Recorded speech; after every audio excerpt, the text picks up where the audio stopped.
there's Mont Eagle right there, which is at the base of Tennessee. Hit Mont Eagle and broke up. Right as it was hitting you. Which was just so insanely convenient. Which is funny because like, you know a lot of insurance adjusters and they know where storms typically happen, and Chattanooga is not a place where you get a lot of insurance claims. No, the last time they were big storms there was, I want to say, like either 2011 or 2014. We had large tornadoes come through, and then Easter either 2019 or 2020. It was the first Easter of COVID. We had a lot of storms come through.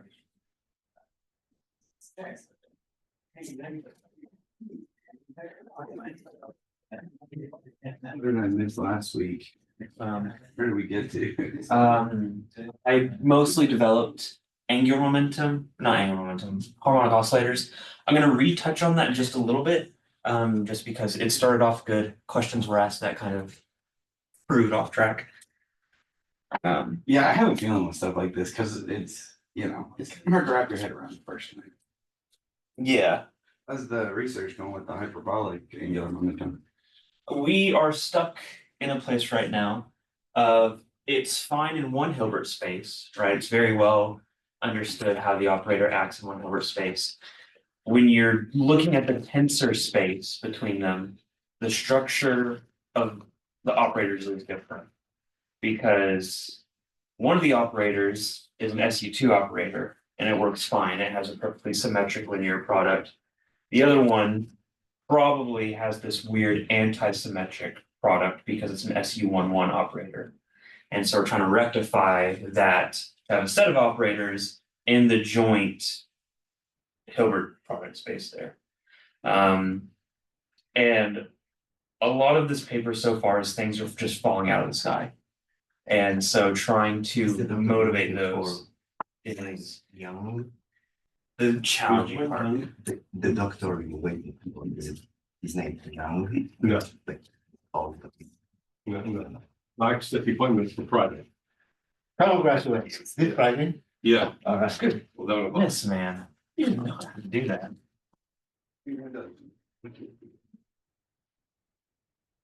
I would have invited you to come, but I figured you were probably either gonna be busy or something else. Honestly, I have a hard time making those kind of commitments with my health problems anyway, especially if it includes travel. Like, one of my best friends was very surprised I made it to his Detroit wedding a couple of years ago. Yeah, this one's like a 6.5 hour drive I'm not visiting. over a time zone. It's really annoying. So Problem with the thing of the. let's see. Broken or something. Here's Georgia, more or less, and Tennessee kind of goes out that way. I wrote here, You don't have to. and the time zone is here. I can walk to the time zone, or the time zone goes like that. Actually, for some reason it goes over. Yeah. The wedding was in this time zone. The bridal lunch was in the other time zone because it's a 30-minute drive, but it's in the other time zone. And so my wife's grandmother gave everyone the wrong time zone of the bridal lunch. And so everyone showed up an hour early. Better than an hour late. Oh, Robert's here. This is Wisconsin and this is, well, Tennessee and Georgia. I knew it. I always wondered, like, in the back of my head, what it might be like to grow up like right next to a time zone like It's that. annoying. I could only imagine. It's, Next to time zone change? Yeah, he lives, like he said, he can walk across the time zone from where he And lives. you're younger. yeah, my hometown. When you make some mistake in your life, go there, back. So like I was a resident of Georgia, but I always worked in Tennessee and the taxes were annoying too. Okay, host me. I'm already host. No, you are the host. You already put it on? Yeah, Very good, I joined very as good. host. Well, let's wait. I was wondering if it's technology now dead. In this department. Do you know this author of the book, The Name of the Rose? What is his Yeah, name? Yeah, The Name of the Rose. we're not hiring replacement. Right. The guy who Correct, there's another invented question, semiotics, Italian. So, Oh, Rob Jesus, got one my to bad teach day. the 5:30 thing. Is that No, algebraic topology? No, that's the following thing. Like point set? Anyway, he Right, wrote the a little book. bit out, right? Okay. So And you then have the a five next thirty-one, day so or friend something called like that, tomorrow. This is exactly about it. Will that be Guy hot? gets lost I in mean- the sea, in the ocean, or Yeah, something, right. and he rescues. Okay.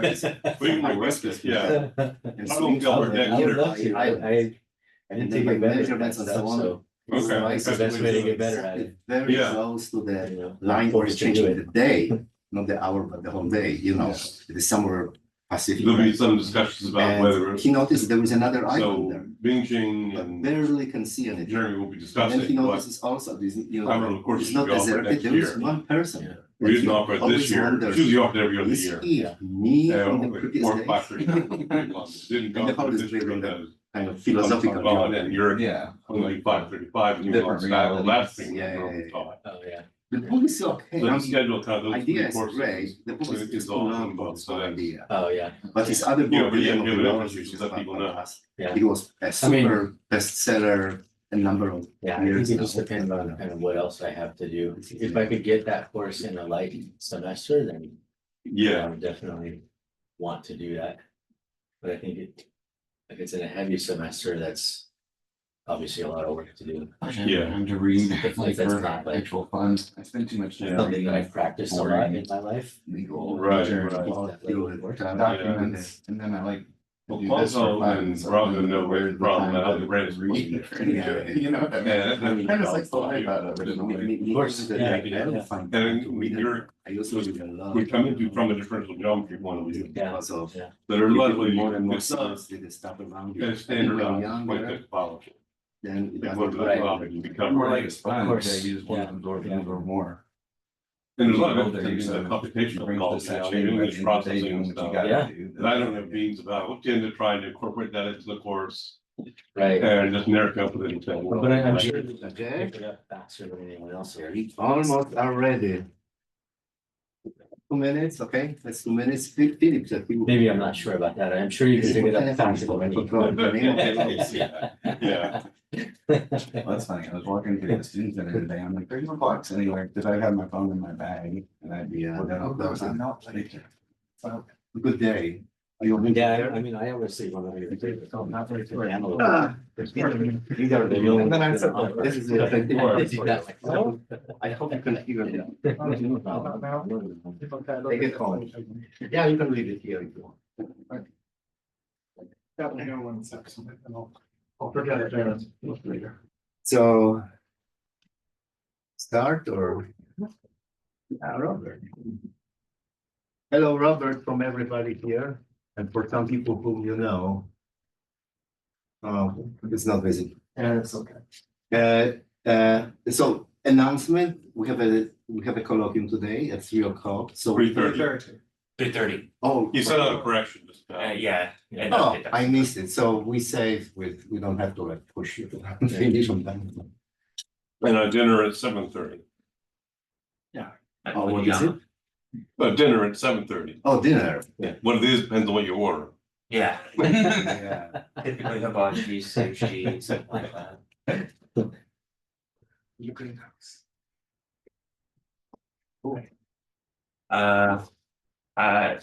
Yes, this is probably gonna be today. And that's all good. It's the second part of the lecture series. I'm surprised there are this many people.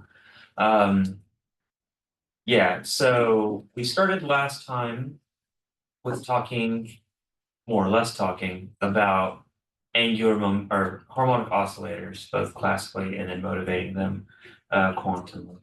And I kind of want to recap that a little bit and talk about some important things with that. So, skipping over the more basic parts, we had set up this kind of system, and I want to recap the notation because this is important.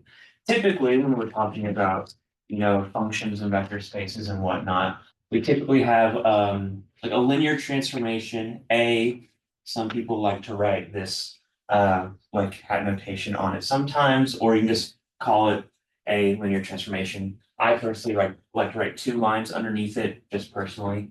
Acting on a vector, and you usually can get an eigenvalue on that vector if this is an eigenvector of this linear transformation.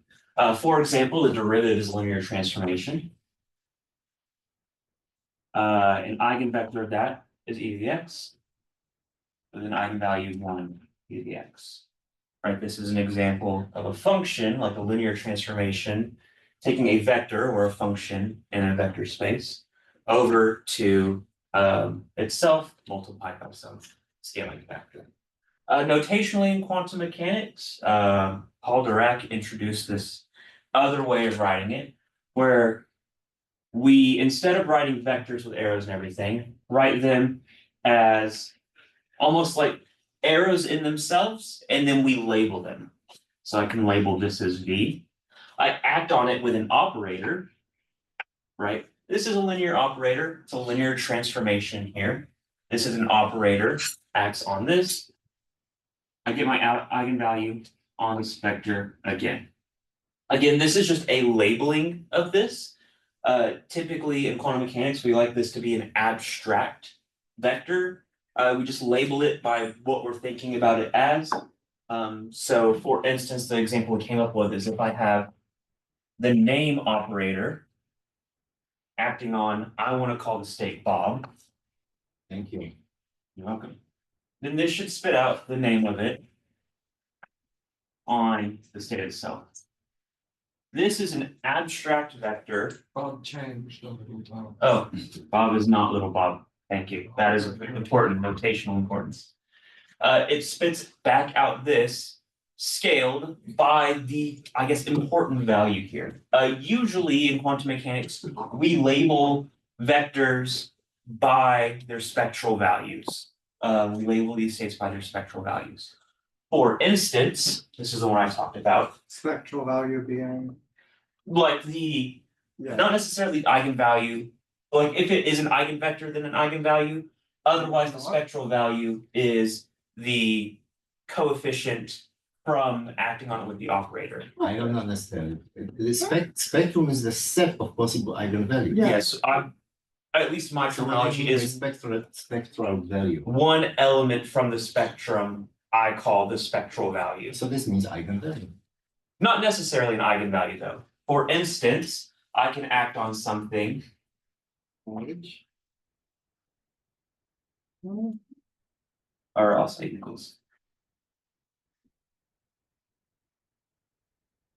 This isn't an eigenvector and this isn't an eigenvalue. Yeah. However, this is like a spectral value, right? I talk about all of the coefficients that come out from acting on these states with an operator here. I don't know. The terminology is kind of fishy, but it's important to say this isn't an eigenvalue and this isn't an eigenvector because it's a different state now. If something doesn't sound like a duck and doesn't, talk like a duck, then it is not a duck. It is not a duck. This, however, kind of looks like a duck and kind of sounds like a duck, but it's not actually a duck. It might be a chicken or something. Chickens don't sound like ducks, but still. No. Maybe It is an eigenvalue. It is? Of something. It's an eigenvalue of It's not something. of that guy. Of just not of that That vector. I would agree. And then a There's- number can be there we go. an eigenvalue of some operator. All right. The identity breaker. We talked about how we can represent these states of the harmonic oscillator as like labeled vectors in a basis that represents something important about this. The typical statement is that it is the total spin of the system. So like our operators, our ladder operators, are called spin creation or spin annihilation operators. They add a spin 1/2 into the system or they take away a spin 1/2 to the system. So what that means is I can say the total number of spin in the system, and if I act on it with this number operator on this is an eigenvector that pulls out the eigenvalue, and this eigenvalue here is the number spin of the system, right? I can add a spin to the system. We call this a ladder operator. It increases, it goes up a ladder. That's square root of n plus 1 on n plus 1. So it reads out, I take this number originally, whatever my numbered state was, and I can add a spin into the system to get the next numbered state. We call this a ladder operator because these are discrete in value. If it was continuous, maybe you call it like a slide operator or something, but this is a ladder. It can be thought about like I can literally draw a ladder. There's a bottom rung of the ladder, a 0 here. This is imposed by physical conditions of the system. A 0 rung of the ladder, and I can add additional, so I can go up with a dagger to get my one state, proportional to the one state at least. There's a coefficient out there. Here it's exact because that coefficient is 1. I can go up again with a dagger to get 2, and so on and so forth. I can keep going up this discrete ladder of spin, like spin values, with this creation operator. Likewise, say, what is this? 3, 4, 5. I can go back down the ladder with the lowering operator. So I call this just A. It goes down the ladder. A goes down the ladder again. So what this is saying is that if I act A on a state, I should get, with some coefficient out front, the n minus 1 state here, right? Everyone with me so far? So do you have any qualms about this? The qualms will maybe work themselves out. We let you keep talking. Well, what are the qualms first so I can address those? I feel like addressing them before I get a little too far. And So a dagger are not quite inverses of each other. they're not inverses, they're Hermitian conjugates of each other. Okay. So yeah, this dagger operation is a transpose, because these are matrices. Since these are linear operators, they can be realized as matrices. Right, the standard way of showing that, at least with this notation, is let my basis be given, I have like 2 bases, right? I'm going from one basis to another. That's what a linear transformation is doing, one space to another. So I have like If it's invertible. the basis in an m.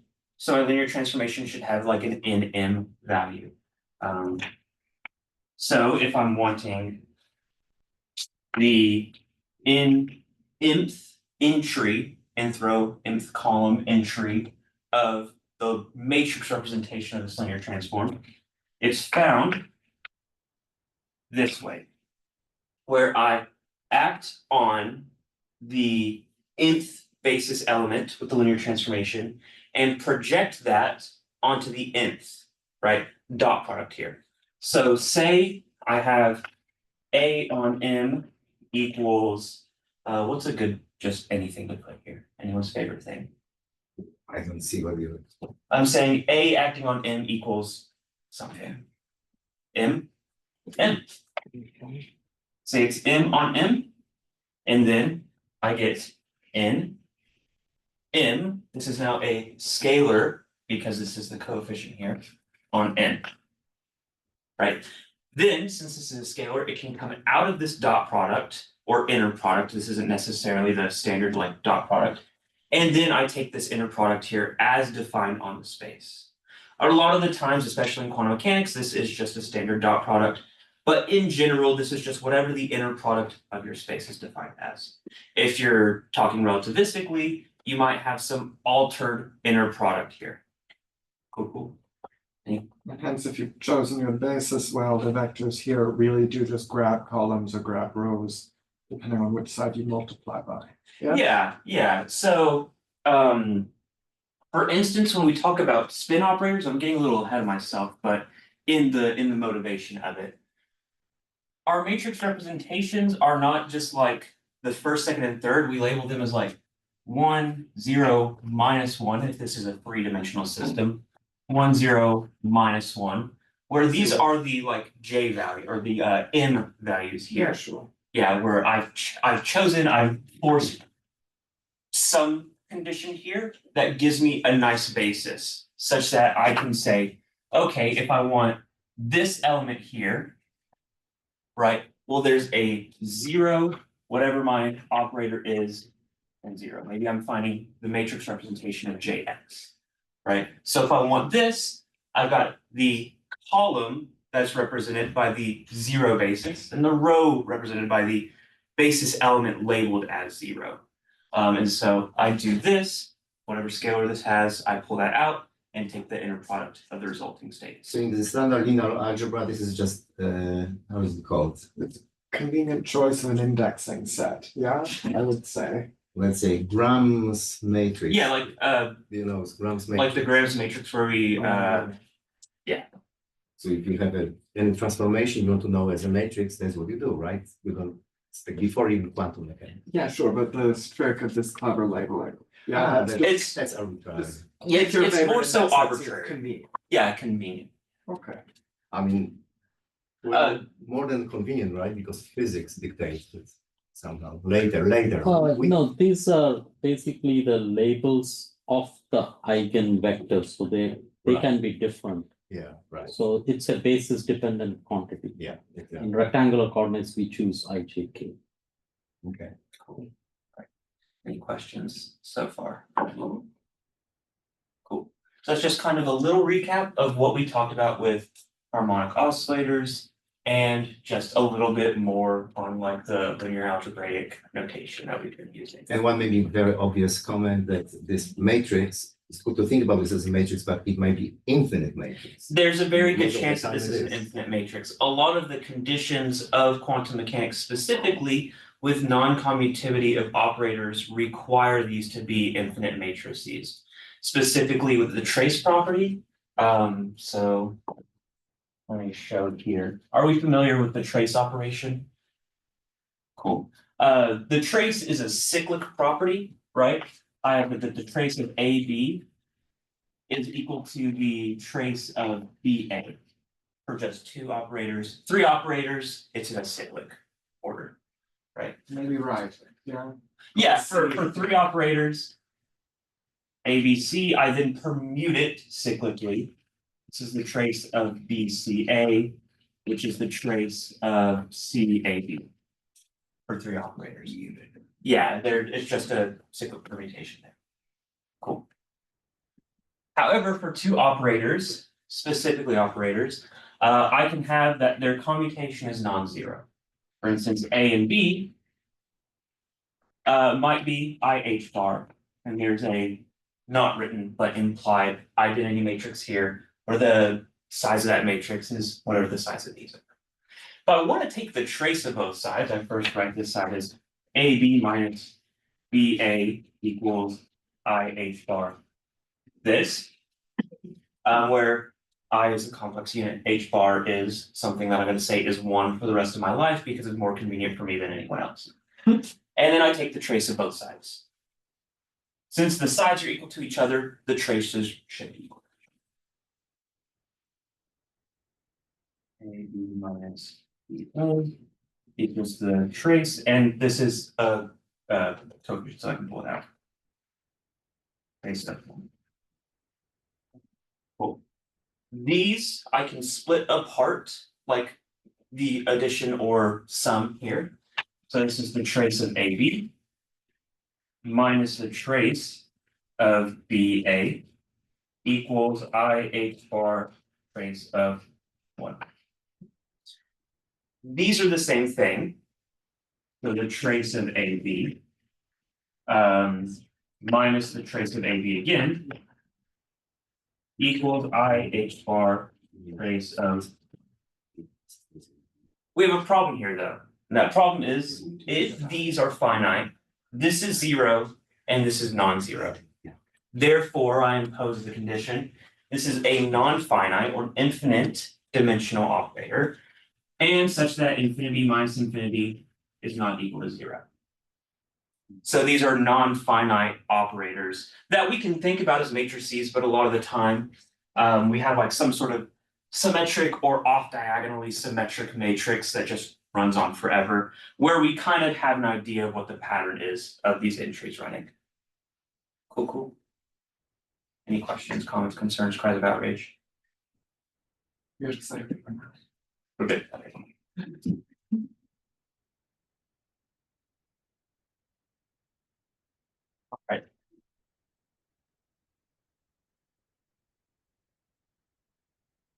We now want to introduce another really important thing in quantum mechanics, and that's angular momentum. Angular momentum makes the world go round, quite literally, but also every single thing has some sort of angular momentum involved in it. Every particle of every item at least has some intrinsic angular momentum that's really important. Possibly equals 0. Yeah. One thing to notice, or I should define, and I'm going to pull this from the sky. I don't really know where this definition comes from. The definition of angular momentum classically is given by the cross product of the position vector, which we write as r, with the momentum vector. I am kind of interested as to where this comes from, and I'll probably look at it, but we'll just say definitionally, maybe definitionally, but this is also just inequality right here. Cool. This cross product here is very nicely represented with the Levi-Civita symbol. I'll kind of say what the Levi-Civita symbol is real quick. We write it as epsilon ijk, and this has 3 possible values. This is 1 if this is an even permutation of these elements. What that means is if I have ijk, jki, or kij. Right, if these elements are evenly permuted, then this is 1. This is -1 if it's an odd permutation, meaning if I get jik, ikj, or kji, and it's 0 for any repeated indices. Often this is written as otherwise, but I feel like just saying otherwise kind of doesn't enforce the idea that it's 0 under repetition. So maybe it would be better to say this is 1 when these indices are 1, 2, 3, 2, 3, 1. Yeah. Instead of ijk. 1, 2, IJK 3, 2, 3, 1, 3, 1, 2. Right. This is if I were to swap 2 of them and then commute it. So 2, 1, 3, 1, 3, 2, 2, 1, 3. Oh, I already had 2, 1, 3. So 3, 2, 1.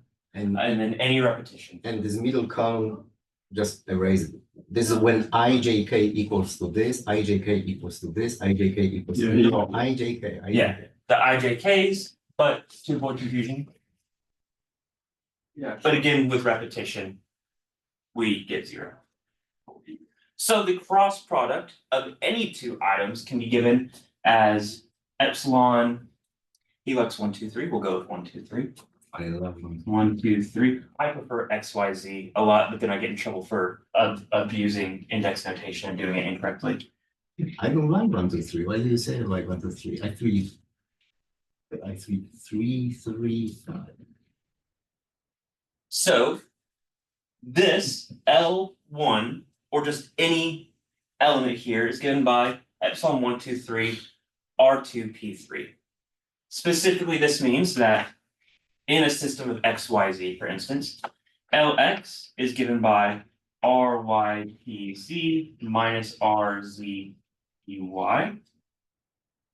L. You glossed over some other notation, yeah? Einstein summation, like something to this effect? Yeah. Or- Yeah, I did gloss over Einstein's summation notation. Yeah. That should be Jackson, the first one, L1, is not equal to this. It is equal to ijk, j. yeah. 1, ij. This would be the I, J, K, J, and K. I went with I know a your guy. Yeah, now this is okay. where I, J, and K run over. If you want to make could make L1, the then I1. substitute I Yeah. equal 1. For instance, yeah, LX runs over indexing Summation. the Y's and C's. We don't write summation notation, like we don't write sum like the I summation know, but symbols. seeing 1, 2, and 3, and then knowing there should be a sum, those are fixed things, yeah? There's no sum. But- There's no sum, Mhm. but there's some. Repeated indices, Yeah, right? The convention is that repeated indices are summed. so Yeah. yeah, over Oh, I Jason. see. This sums over J and J. J are summed, and That's 3 fine. minus P1. Yeah. Good Yeah, point. so this is Thank However, thank you. I This missed that. yeah. is not summed over, right, because of individual terms, but also this is X, Y, and Z, these are the separate terms. This is also just definitionally right here. He's writing 1 and 2, we can't sum over 1 and 2. Right, yeah, you sum over I, J, K typically. I chose 1, 2, 3 because of his preference, but then quickly No, realized not that my this is, preference. I said that. quickly realized that this was not notational correct, Jackson, so. I don't prefer 1, 2, 3. I just said that this definition to be correct, you have to say this 1 and -1 is when you have those following situations. But I don't prefer 1, 2, 3. And then RY. So I can define these as such right here, given this relation right here. This is all good in classical mechanics. In quantum mechanics, we have different things for what R, Y, and PZ are specifically. So we mentioned this last time, and I'll just kind of throw this back out here. That we have definitions for what the position operator and the momentum operator are.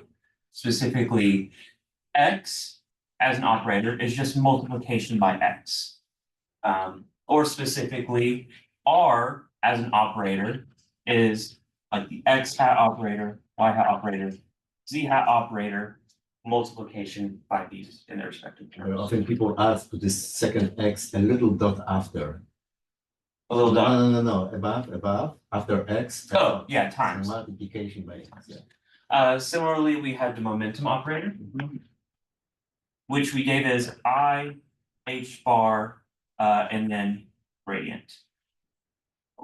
So in the respective terms, this is I, H bar, partial with respect to X, I, H bar, partial with respect to Y, I, H bar, partial with respect to Z, when in the position basis. That is also important. These are both written in the position basis we're working in right now. Cool. So I can rewrite these X, Y, Z's as instead being operators, right? I want to see if I were to write these as operators, does it work out essentially? So we'll look at that. We'll first start with Rx or Lx. So Lx is Ry dz minus Rz dy. Ry is just the y hat operator. Pz is this IH bar partial with respect to z. Minus, and then Rz is this, just z hat. And Py is this I H bar partial with respect to y. I can do the same thing for Ly and Lz. This is going to be RZPy minus RYP. Oh, no, not. It's RZPX. RXPZ. It's going to be Z hat I H bar partial with respect to X minus X hat I H bar partial with respect to Z. What is X hat and Y hat, Z hat? They're these. So X hat is multiplication by X as the position operator. Y hat is multiplication by Y. And Z hat is multiplication by Z. So since you're writing your operators explicitly, remove the the hats, just Of the hats. times Z times Y. Yeah. And LZ equals RXPY minus RYPX. That's X IH bar partial with respect to Y minus Y IH bar partial. One condition, and typically stated as an axiom of quantum mechanics, is that if something is an observable, something represents something we can observe physically, it's given by a Hermitian operator. The specific reason why is that Hermitian operators have real eigenvalues, they have real spectrum. So it should make sense that when I measure a quantity, I get a real value out. I shouldn't be able to measure the speed of a car and it's going at 3 miles per hour. That doesn't make sense. I should be able to get like 3 miles per hour or something like that. So we require real condition or real spectra of our operators here. So it should be the case that this is Hermitian. That means that these individually are all also Hermitian, right? All these are Hermitian, and all of these are Hermitian, right? I can measure position in the X, Y, or Z direction. I can measure momentum in those directions. So I should be able to say that this axiomatically are Hermitian. Cool. So that means, and just as a note, what Hermitian does to a product. This is like the socks and shoes thing, right? If I put on socks and shoes, it's sock shoe. If I take it off, it's a shoe, then sock. So I flip the order. This is B dagger, A dagger. Another thing that's of significance to note, this is also was that funny? I never heard it described like that, yeah. I don't remember where I heard that. I think it might have been from Dr. Bond, who said the socks and shoes thing, and it's like. These days you are programming, you can say it's PostScript, they run in a line, so it's a line. It's pretty standard, I think.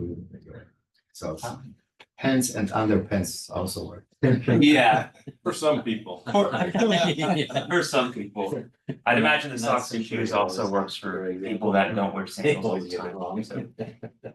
Ne'eman, the famous physicist, described it here in when he was in Carbondale. The difference between first shaving and then, washing your face, or first do this and this, completely different, He tried to explain quantum mechanics to the big crowd in Carbondale. Another thing to note, this first statement is also given typically as an axiom of quantum mechanics. And it's that the commutation between the position operator and the momentum operator, I will say that more specifically, the ith component of the position operator and the jth component of the momentum operator is given as I h bar delta I j, where this is just I h bar if these are the same. It's 0 if they're not the same. So here you should put the heads. Oh no, because these are the components. So this is the ith Components are numbers, and numbers commute. Sorry. Good point. That's a good point to make, because this is just a vector of operators. That is, yes, okay. Cool. This means what commutation is important for in quantum mechanics is that if two things commute, they can be measured simultaneously, meaning that a measurement one direction does not affect the probability of measurement of the other quantity. I said direction, but I meant quantity. So if two things commute, for example, A and B commute, A, B minus B, A is 0, then the probability of measuring A then B does not alter the probability of measuring them in opposite order. Leonard seems opposed to this statement. Okay.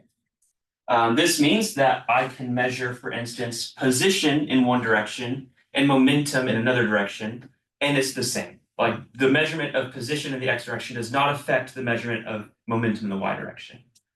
That means that all of these pairs right here commute. So when I go to Hermitian conjugate this right here, I'll erase these because it follows out the same way. I want to say Lx dagger is going to be y I h bar z. I'm writing different notation, I'll keep it consistent. Minus z I h bar plus with respect to y dagger. I can then split this into the difference of these terms being conjugated. So this is y I h bar. One more property, right, mentioned. What happens over a sum or difference? That's a good point. But it's clear, yeah, so. Maybe it's good to. There we go. To do. Linearity and Hermitian conjugation. Cool. All right, nice. Dagger. And I'm actually going to go back to this notation here. I think that this is going to be a little easier to work with. Is this RYPZ? It's equivalent and faster. Yeah. RYPZ minus RZPY. That's RYPZ dagger minus RZPY. I can then flip these and pull the conjugation in. So this is PZ dagger RY dagger minus PY dagger R. I said by the axioms of quantum mechanics, since this is an observable thing, this is an observable thing, and these are as well, that they are Hermitian such that, for instance, if I take PY, the Hermitian conjugate is the same. That works for all these terms. So this is just EZ RY minus PY RZ. And again, since these are in opposite or different directions, right? The delta IJ there is 0, so these commute. So this is the same thing as RY EZ minus RZ EY, which is LX. So LX is a good, this right here is a good operator representation for the observable quantity that is linear momentum or angular momentum in the x direction. The same thing follows for Ly and Lz. I'll omit that computation for time saving. Any questions about this whole biz? Leonard still looks very skeptical, which is a good way to look at quantum mechanics, as insanely skeptical. Or less. If it's notational issues, you'll just have to bear with me. Yeah, this is. I'm half a mathematician, half a physicist, and so notation is like kind of put to the side for me sometimes, which I need to be more strict about with myself.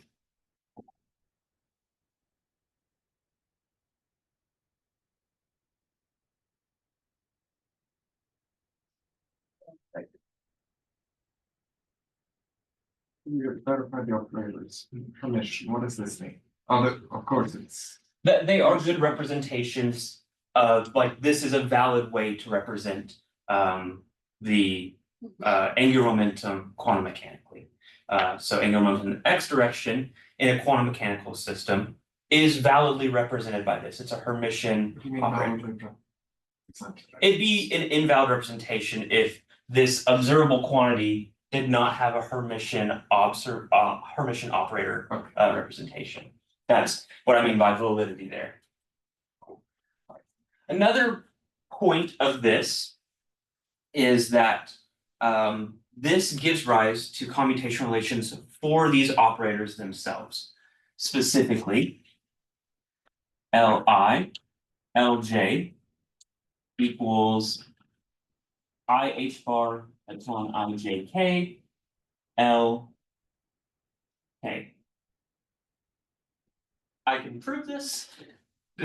Who wants me to show this? If you do, that's okay. I trust you. If you substitute the representation you showed, then this should come. Everything, this is a computational thing to prove this. So I'm gonna leave it for curious minds to do as an exercise at home, I guess. Homework. Homework, yes, I'm giving homework. I don't have the power to do that, but I will. Well, you have the power to give it. Can't Enforce it is a different story. You're gonna have to grade it if you give it. No. You don't wanna grade my work. So this particularly, any set of 3 operators that satisfy this commutation relation are a system of quantum angular momentum. Specifically, there are 3 important ones: orbital quantum angular momentum, spin quantum angular momentum, which is different, and total quantum angular momentum.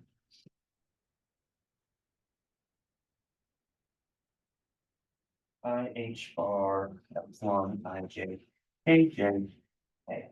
Mercifully with all the same commutation relations. Yes, that is by principle, a quantum angular momentum satisfies this commutation relation. Apart from this being important because it's my initials right here, which I just fancy. We also get that total angular momentum is given by the spin angular momentum plus the orbital angular momentum. So what's the difference mathematically between these things? Very interesting question you Oh, asked. thank you, you're welcome. Why do we have these 2 different things? And it has to go with the spectrum of them. The spectrum of these Which is spectrum?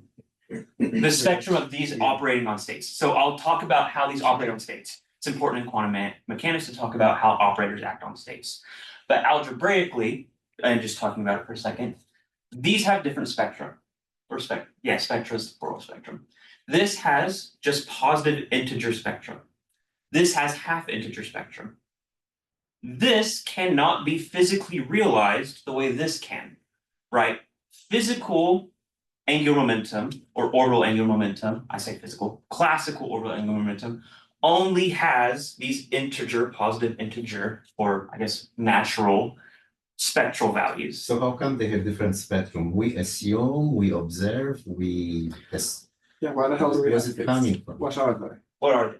Good. Where they come from? It's a Yes. different question, yeah, it's a better question. Electrons and electron orbitals. Yes. So you said L has positive integer Yes. eigenvalues only, Zero. Non-negative. And non-negative, I should Yeah. say. and S has Half integer, non-negative half integer Yeah, values. You'd do better. What is kind of going on here? Observationally and through certain experiments, we can see that even in rest moment, like even in rest frame with like no rest, with zero rest momentum, there is an intrinsic angular momentum. We have that L equals R cross P. If I have P equals 0, L should be 0.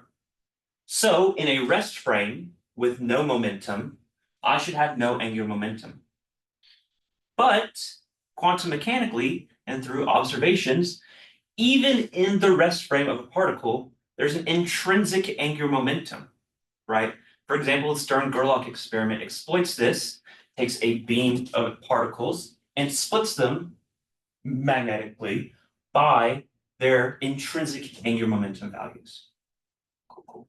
Specifically, not just the total angular momentum, it's the z component of the angular momentum by convention. That's what we want. Well, the problem is that the electron has basically no size, so there is no place for R and momentum of something going around. So for the spin, this picture of R plus P doesn't work It anymore. also doesn't, yeah. Cool. So that's physically the issue here, is that even in the rest frame, I still have an intrinsic angular momentum. So we have to represent that somehow. That's where we turn to this spin angular momentum. This is the intrinsic angular momentum. We're running out of time. 5-ish minutes, cool. Yeah, it's. I want to introduce them as operators acting, so I'll do that. Typical convention when we're talking about quantum angular momentum is to stick with J, the total angular momentum of the state, rather than just spin angular momentum or orbital angular momentum. So we have J. Specifically, we can talk about J squared, which is the squared magnitude of the angular momentum. If J as a vector is given by the components, so angular momentum in the x direction, angular momentum in the y direction, and angular momentum in the z direction. J squared, given by J dotted with J. And this is with a standard inner product. Is Jx squared plus Jy squared plus Jz squared. This is what we call a Casimir operator. What that means is it's not an element of Jx, Jy, Jz, but instead some combination of them such that it commutes with these individual elements. We have to rely on the commutation of quantum angular momentum. That commutation I mentioned was Ji, Jj equals I h bar epsilon I j k j k. Cool.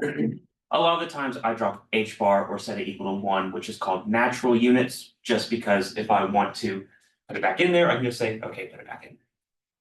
It doesn't change anything because it's a coefficient, doesn't change computation relations. Maybe simpler, let's say that J1 and so these operators on their own, they form a Lie algebra. So it's like, closed system as a Lie algebra. Yes. But if you introduce J squared, it is not anymore part of the Lie algebra. You go outside of it. And this Yes. is what is called enveloping algebra of a Lie Yes. algebra. So The enveloping algebra of the Lie algebra is the Lie algebra with extra elements that work in conjunction with those elements in some way.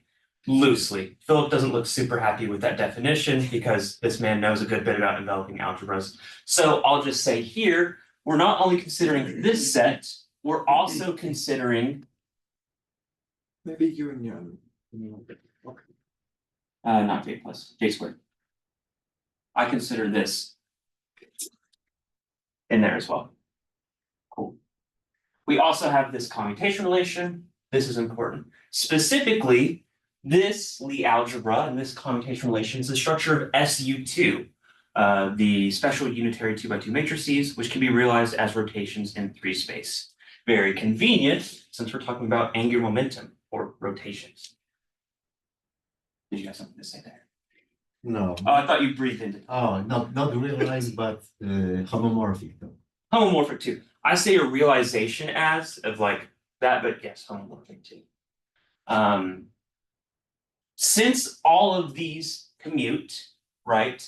A property is that if 2 operators commute, they share an eigenvector. So here I can say, since specifically J squared commutes with JZ, and we could show that this commutes with the JZ squared because it's just JZ with JZ, and then the JX and JY give negative commutations, so they cancel out. This is 0, so they share an eigenvector. I'll call it lambda and mu. This is labeled by the eigenvalues of lambda and mu here. I also claim that it acts in such a way. J squared on the state gives me lambda on lambda mu. And JZ on the state gives me mu on lambda mu. Why did I pick JZ? Physically, it's convention to pick JZ. If I wanted to, I could describe the entire system picking JX, for example, as my fixed axis, and then have commutation with JY and JZ exploited. Another thing with this Lie algebraic structure is that I get ladder operators here as well.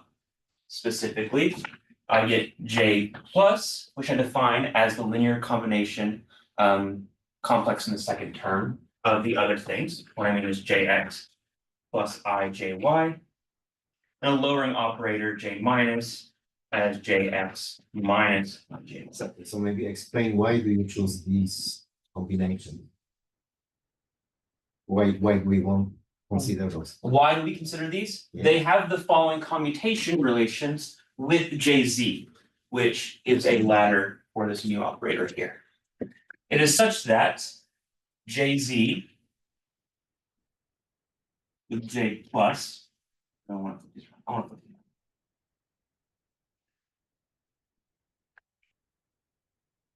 wrong. I believe there might be. Plus or minus, yeah. It's either a plus here or a plus there, but that's important. This gives plus JZ. If I do minus, I get a minus JZ. Is it flipped around? And if it is, just. The right hand side should be pluses, I believe, the subscript. Oh, J plus or minus, yes. Okay, thank you. There we go. Thank you, thank you. There is a chance that these are flipped around. Either way, I would just correct that notation. This provides a ladder operator here in that if I act on my shared state here with say J plus on my random mu, I get plus, or I should get mu plus 1, yes, on lambda mu. Similarly, is that right? Mu plus We 1. didn't push Yeah, it up the ladder though. Yeah, Can- mu plus 1. Just, you're on the same step. On the just state. different. Yeah, the state, I will say, the labeling here is that it goes up, but I wanted to motivate this labeling as this being an eigenvector of JZ, because this is the labeling for JZ's eigenvalues. Since this is an eigenvector of JZ, I can label it as such. That's the idea there.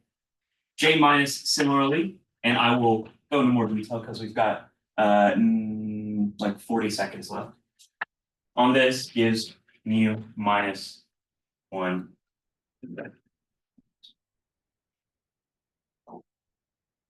I'll leave it here that we've gone from classical angular momentum to this quantum angular momentum with these operators. And then next time, hopefully, I will get to wrap up this basic introduction to quantum or hyperbolic angular momentum with talking about how I can combine quantum harmonic oscillators with quantum angular momentum. So that's all I've got for y'all today. If you have questions, of course, you're free to ask. All right. Robert, Thomas, with any questions? No. Okay. There's no worry about what are the domain of these operators? That is actually something that Shajesh and I have looked at, is not necessarily, or when you mean domain of the operators, I mean, they gotta act on some functions, Space. Right. yeah. right? Mhm. Like you want it's- L2 functions on the real line or. Right, there's gotta be some domain for the That will be operators. called the realization of this, which functions satisfy this. At this point, algebra alone, how much can we conclude? Like all these conclusions that these are integers, non-negative. Right, but I They don't guess I require wonder, like, any- you must be convinced that you can realize it. Yes, Yeah. Otherwise, there's Otherwise. The it's realization not- of these nonsense, functions, right? the realization of these functions is the Legendre polynomials. One side. or- No, so what I'm talking about is Yeah, this. He's the same there's gotta be space some, is. there's gotta be some functional space on which these things operate. Mm-hmm. Otherwise, like none of this stuff, like you're just all in fantasy land, Right. right? like it So- doesn't so have the- to be a function space, it could be matrix representations. We don't need Right, functions. right, but what I'm saying is, Whatever, It can you're be operating on finite something. dimensional, Yes, so something. There's a domain. Here. There's an input. well, and it's output. finite dimensional, the functions are lists of numbers, for example. Yes, Yeah, exactly. yeah, So yeah. that's what those labels are. Yeah. Symbolically, we are able to achieve all that. I think that's the nice part of this. It's very symbolic, but it has all that information. Right, and so I guess for me, like you've kind of stepped far away from reality just into pushing symbols around. And I would like to, I guess I want to know if you are convinced that you can step back into reality. And the pushing symbols around actually works in a concrete setting. Good point. Yeah. So originally they were just functions, like, showing your functions. This is the original. Right, so for example, right, like the Complex value position, function. the position operator and the momentum operator. These are presumably unbounded operators. Yeah. Densely defined on some Hilbert Yes, space, yeah. Yes, right? exactly. The mess, yeah. It's beautiful. No, to prove, The messier the better, Yeah. right? it's a mess to prove. I do want to say Yeah, yeah, these yeah. are L2 functions. though. Anything, I think these yeah. have to be square integrable functions. Some I- of I them. think- I guess I don't know enough about this, but it seems like it makes sense because. Like in the time dependent setting, like you're evolving some wave function whose square length gives you a probability density Yeah. on your space, right? So presumably you should have. Specifically, Square like integrable concretely, functions. like the time dependent or independent Schrodinger equation is acting on L2 functions specifically. Like that is what it acts on. But you can step away from This is that. why he's taking. all of those measure theory assumptions. next semester. Yeah, yeah. I just threw next semester. And this is kind of what this is about, I guess, is you don't need to assume that. You can just Yes, throw all that away and just say algebra. even the time derivative are commutation relations here. The Mm. something that we Not all think of physics is continuous quantities. Yeah. So, yeah. Yeah, there's a dangerous, That's There's dangerous. a jungle out there, It's a jungle. Yeah, Yeah. like for instance, a free particle, everybody understands what it is, right? But as a vector, it turns out to be, cannot be normed. Right, and so none of this language makes any sense to me. I need like a domain and. Yeah. There are books Right. on No. quantum mechanics, quantum field theory for mathematicians Yeah. that specifically frame it. A lot of the physics books kind of says, okay, the math, we know you guys haven't had all of this stuff. So we're gonna kind of do some hand waving here. and build up some intuitive framework, and then you kind of go with that. Yeah. And for mathematicians, when we read that, we're like, Yeah. this is crap, But Yeah. right? But there just- are books that take, okay, you're a mathematician, you need the formal setup. You Right. have the background to do it, and we'll do that for you. I have a book specifically on how these are like the functional analysis and talking about these actions on Hilbert spaces, specifically this more fundamental stuff, if you want to look through. Well, it. I have one that I'm reading and I'm Okay. enjoying it actually. But you So, see, yeah. Just to if you're comment talking on only that. about- Sorry, just to comment on that, the way he's doing it, this is not popular in physics. They like You're really setting functions. him up, huh? Yeah, no, they like functions. They want an X dependence. They want a Yeah. time dependence. Yeah. So this doesn't have it. This is too abstract, and this is not popular these I days. do a very It's an algebraic Yeah, structure. Yeah, this is algebraic. I do Exactly. specifically like he made a good point. All of like I say, I do algebraic quantum mechanics. All of quantum mechanics is algebraic, but very heavily like notationally and conceptually. All of this is just talking about algebraic structures and the symmetry and everything of these principles right So here. if you're talking about spin, then you do pure algebra. This is the finite dimensional space on which you have some operators and everything is neatly described, although you don't know what it means physically. There's something going there. Yes, only you know that when you measure, you get these particular numbers. That is actually the most beautiful part of quantum mechanics. Actually, that's a very good point. When we say position and time, the moment it is spin or a mass, it cannot depend on position and time. Yeah. You don't have a choice It's a but to different get out of it. space. It is in the. How can mass depend on position or time? It doesn't. Spin cannot depend on it. So you have to have this. Right. So the thing is that when you want to talk about spin of the particle and also its like, behavior around atom, then you have to somehow marry these two algebras. And this is where this J means what was the other S. And that's a subtle, place. How do you do it? Yeah. So it depends on how the orientation of space is, but it is not position and time dependent. So for It's the very- spin, you cannot write R cross P. Correct. R cross P is for if you have like a hammer on a string and you do this. Spin specifically Yeah. is representations of SU2. Since it's our SU2 algebra, its representations are the important part. Specifically, these representations are given by the spectrum of the Casimir operator on this state right here, right? So the Casimir operator here spits out a spectrum of J times J plus 1. We represent the space with J, and we can show that with these constraints, J is non-negative half integers. Is the philosophy similar to the difference between a matrix and a linear map? Where a linear map is like a very abstract thing that just sits out there floating in abstraction. But you would like to concretely realize it sometimes. So you pick a basis in the domain, in the codomain, Yeah. right? And so here, this is like the abstract business, and I'm asking, can it be realized? Like pick a function space. Depends Is this kind of the Yes, philosophy yeah, here? yeah. You know, So Okay. like in calculus, simple derivative d over dx can be a matrix. The basis could be 1x squared, just. I mean, this yeah, stuff, sure, Infinite, yeah. and it will be infinite matrix, Yeah. d over dx is an infinite Yeah, matrix. yeah. for instance, like I said, this JZ, right, if we're talking in a three-dimensional position basis, is I H bar partial with respect to Z. And then this right here, I says the Legendre polynomials. So I'm acting on these we usually talk about them in spherical coordinates, representations in spherical Yeah, coordinates, fix that. acting on Legendre polynomial. Yeah. Whoa. What time is it? 4 o'clock. Oh, yeah, yeah. Yeah. Fine. Let's I didn't even notice Is it that. 4 Yeah, or I 5? I was looking at the minute hand underneath. It's an hour later, right? Yeah. Five. But it's your responsibility. I'm retired. Keep hearing that. Keep being here. So what's the relationship between, if any, the L operator and the S operator? Like, I know they sum to give you the You total, want coffee, it'll angular be like momentum 5 operator. minutes, yeah? but I want something like can I get the S operator from the L operator without referencing the J operator? I think very simple way of saying it would be L allows zero state. So starting from 0, you can go 1, 2, 3.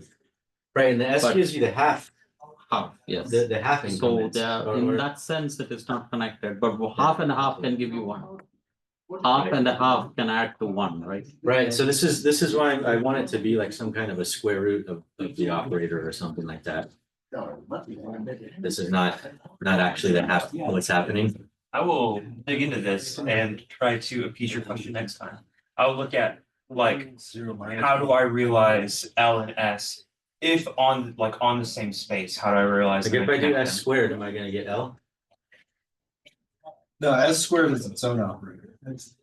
I think the way to see it might be, they're having this labels, eigenvalues. Mhm. If the eigenvalues are one, then it is a possible L. Mhm. If its eigenvalue is half, then it is a possible S.